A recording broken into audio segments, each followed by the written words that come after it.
ahead. Alright, so I'm here making a swan.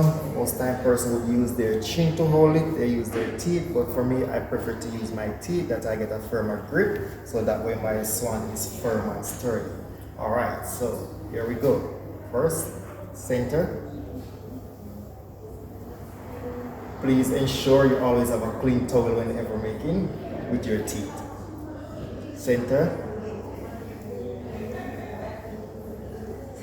Then you roll from both sides of the towels.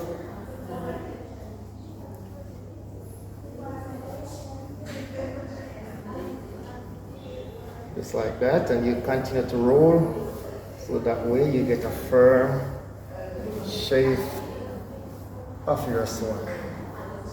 Roll it tight as possible. Here we go.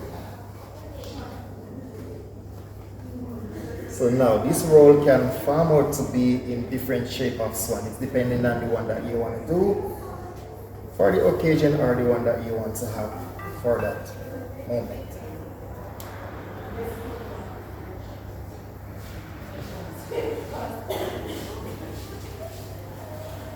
So here we go. You can make it small, you can make it large, depending on how you want to fit it in.